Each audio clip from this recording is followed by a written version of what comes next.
Voyant la compo, je pensais que Flick était un fou. Finalement, Flick est un génie. Et on en parle tout de suite.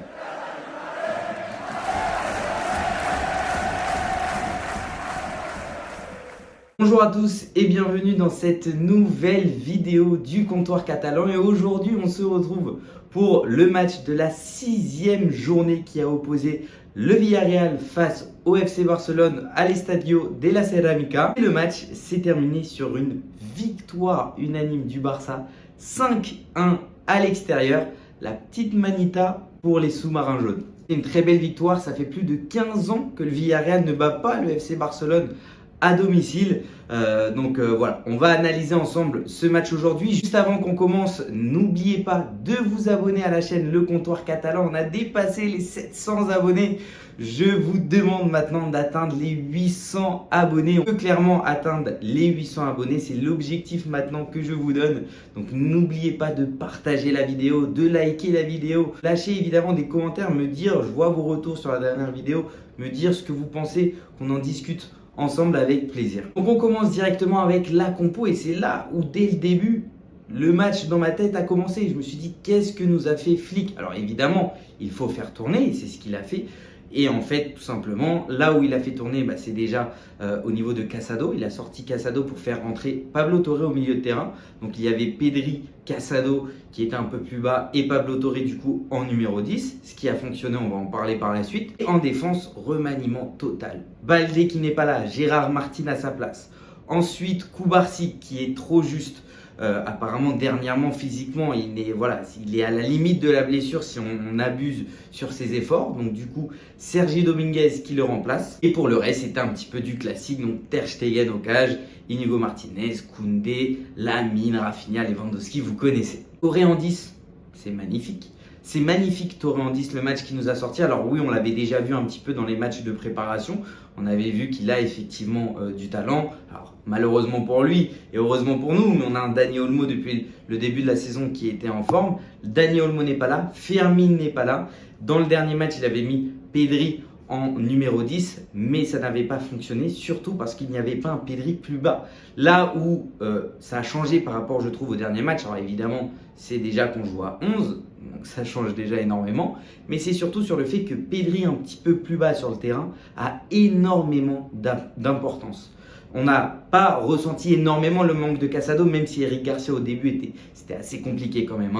Eric Garcia en numéro 6 est très limité. Puisque dans ce rôle-là de numéro 6, tu as besoin d'un joueur qui techniquement est à l'aise. Il arrive à se retourner pour par la suite relayer le ballon. Et c'est pour ça que c'est le rôle du relayeur. Et Eric Garcia, on voit que techniquement, il a du mal. Techniquement, il n'arrive pas, il perd souvent des ballons. En plus de cela, quand en défense, il est souvent en retard. Ou sinon, il commet la faute. Il est un petit peu avec ses bras à attraper un petit peu tout le monde.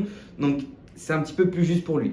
Mais d'avoir déjà Pedri à côté, Pedri, clairement, il donne le rythme au milieu de terrain du Barça. Pedri, avec sa qualité de contrôle du ballon, ça donne au milieu de terrain le rythme. C'est lui qui mène la danse au milieu de terrain. C'est lui qui, quand il choisit qu'on va vers l'avant, c'est lui qui va soit la passer au numéro 10, soit la passer à Lamine Yamal, soit la passer à Rafinha. C'est vraiment lui au milieu de terrain qui arrive à ramener le ballon plus vers l'avant et surtout à calmer quand il faut calmer et à accélérer quand il faut accélérer. C'est clairement le maître du jeu en termes de rythme dans le milieu de terrain du Barça.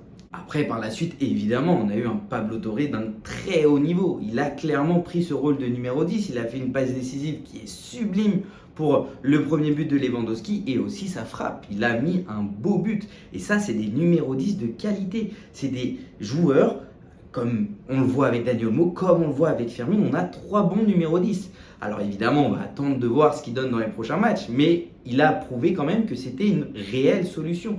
Et une solution qui peut s'instaurer petit à petit s'il continue ces performances-là. Parce qu'il a clairement les qualités pour être le numéro 10. Il fait la passe au bon moment, il cherche les joueurs qu'il faut au bon endroit. Et en plus de ça, il a une très belle qualité de frappe. Et aujourd'hui, on a vu tout le panel d'un bon numéro 10 en Pablo Torre.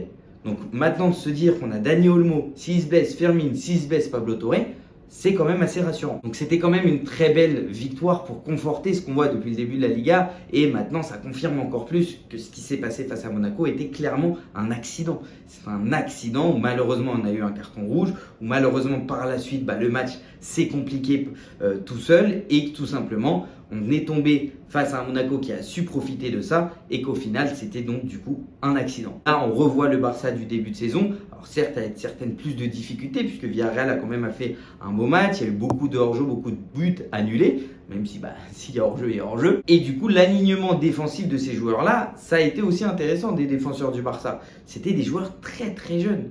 Très jeunes. Gérard Martin, Sergi Dominguez, c'est des joueurs encore plus jeunes qu'on peut avoir avec Koubarsi, Baldé, etc. Donc c'est sûr qu'on a aussi ressenti que c'était un petit peu plus compliqué défensivement dans le sens où il y a eu énormément d'attaques offensives de la part de Villarreal et ça s'est joué sur des millimètres parfois. La défense a tenu.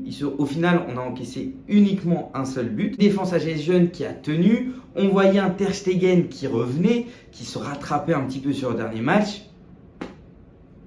On est maudit par les blessures. Je ne sais pas ce qui se passe encore cette année. Encore une blessure. Et cette blessure de Ter Stegen va nous faire énormément de mal. On a des matchs hyper importants qui arrivent. Donc certes, Ter Stegen n'était pas en forme, mais avoir maintenant Iñaki Peña, on va voir encore les résultats de Ter Stegen, mais rien s'annonce de bon. On pense clairement, en tout cas les premières informations qui étaient sorties, c'est que ça peut être pour de nombreux mois. Et avoir Iñaki Peña face au Bayern, au Real Madrid pour le Classico, ça ne me rassure pas du tout. C'est une grosse perte que nous avons sur ce match. Et ça gâche un petit peu cette joie qu'on avait d'avoir mis une Manita, d'avoir eu ce festival de buts avec une passe sublime de Lamine Yamal, un doublé de Lewandowski. Voilà, Lewandowski qui revient en forme et qui confirme que cette année il va marquer des buts et que cette année il va être important pour nous offensivement. Meilleur buteur de la Liga, juste derrière Rafinha, deuxième meilleur buteur de la Liga. Malheureusement Lewandowski qui aurait pu mettre un triplé mais il rate son penalty. Mais offensivement le Barça n'a aucun problème. Par contre, défensivement, avec Ter Stegen en moins, ce n'est pas rassurant. Iñaki Peña, on va voir si cette année, il va prendre ses responsabilités. Puisque l'année dernière, on se souvient bien, première partie de saison, il y avait Iñaki Peña et on n'avait pas Ter Stegen, c'était très compliqué. Donc, pour moi, c'est un gros point noir, c'est une grosse blessure qui peut limite faire plus de mal que le reste. Puisque le remplaçant, je ne pense pas qu'il soit au niveau. Maintenant, à Iñaki Peña de me faire mentir et de prouver qu'il a les capacités à être un digne remplaçant du FC Barcelone. Vers la fin du coup, on avait un Villarreal aussi très agressif. On a bien vu ce qui s'est passé avec Lamine Yamal à la fin. Il faisait énormément de fautes, des grosses fautes en plus méchantes. Et dans ces matchs-là, c'est pas normal que les arbitres laissent un minimum passer ça. C'est pas normal que les arbitres ne sont pas encore plus stricts. Là, on arrive dans un football aujourd'hui, on enchaîne les matchs où physiquement ça commence à être énormément épuisant pour les joueurs. Mais en plus, si on tombe face à des équipes qui par frustration, ce qu'on peut comprendre, et par la suite font mal aux joueurs, ce n'est pas normal. Toujours 4 points sur le deuxième de Liga. Prochain match, c'est face à Getafe. Et attention, Getafe, au niveau des coups, ça y va. Donc j'espère ne pas avoir d'autres blessures à ce niveau-là. Et on attend d'avoir la réponse sur pour combien de temps on ne va pas avoir Ter Stegen. Merci à tous d'avoir regardé cette vidéo d'analyse d'après-match du match qui a opposé le Villarreal face au FC Barcelone à l'Estadio de la Ceramica, un match qui s'est terminé par une victoire du Barça avec la Manita, 5-1. N'oubliez pas, comme d'habitude, de vous abonner à la chaîne, de partager la vidéo, de liker, de commenter un maximum pour les référencements, ça aide énormément et surtout qu'on continue à faire monter cette chaîne et qu'on atteigne cet objectif des 800 abonnés. Je compte sur vous. Un très beau match, une très belle victoire, mais une énorme mauvaise nouvelle. Et surtout, n'oubliez pas, Visca Barça y Visca Catalunya y también Viva España. Ciao.